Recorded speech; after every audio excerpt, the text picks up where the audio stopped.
আবদুল্লাহ ইবনে মুবারক রহমতুল্লাহ যখন তিনি রিক্কা শহরে যেতেন, তখন এক যুবক তার কাছে এসে কখনো একটি মাসালা জিজ্ঞাসা করত, কখনো অন্য কোনো বিষয় আলোচনা করত।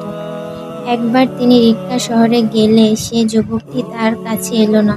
তিনি লোকদের জিজ্ঞাসা করলেন, একটি যুবক তো প্রায় সময় আমার সাথে এসে সাক্ষাৎ করত, এবার তো তাকে দেখছি না। লোকজন বলল, এক লোকের কাছ থেকে সে অনেক দিরহাম ঋণ নিয়ে পরিশোধ করতে পারেনি বিধায় লোকটি তাকে পুলিশে ধরিয়ে দিয়েছে। তিনি খুব ব্যথিত হলেন।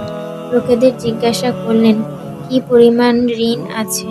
লোকজন জানালো, 10,000 দিরহাম। তিনি জিজ্ঞাসা করলেন, কার কাছ থেকে নিয়েছিল? লোকজন তার ঠিকানা বললে তিনি সন্ধান করতে করতে সে ঋণদাতার বাড়িতে গিয়ে পৌঁছালেন। তাকে বললেন, আমার এক বন্ধু যিনি তোমার কাছে ঋণী, যার কারণে সে এখন জেলে আছে, আমি ঋণ পরিশোধ করে দিচ্ছি একটি শর্তে।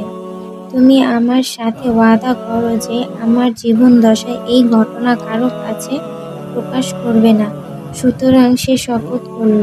এরপর তিনি 10,000 দিরহাম তাকে দিয়ে বললেন, যাও তাকে মুক্ত করে দাও।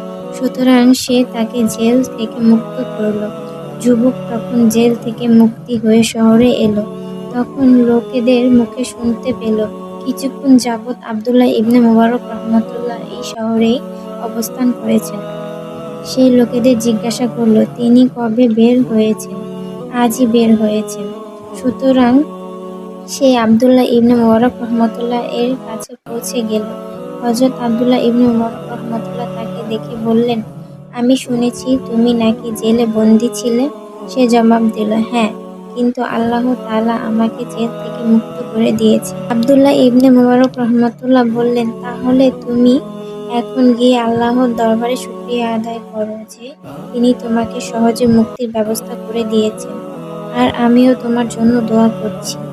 সে যুবক পরবর্তী সময় বলেছিল, আমি বহুদিন যাবৎ একথা জানতে পারিনি যে আমার ঋণ পরিশোধকারী আবদুল্লাহ ইবনে মুবারক রহমতুল্লাহ ছিলেন।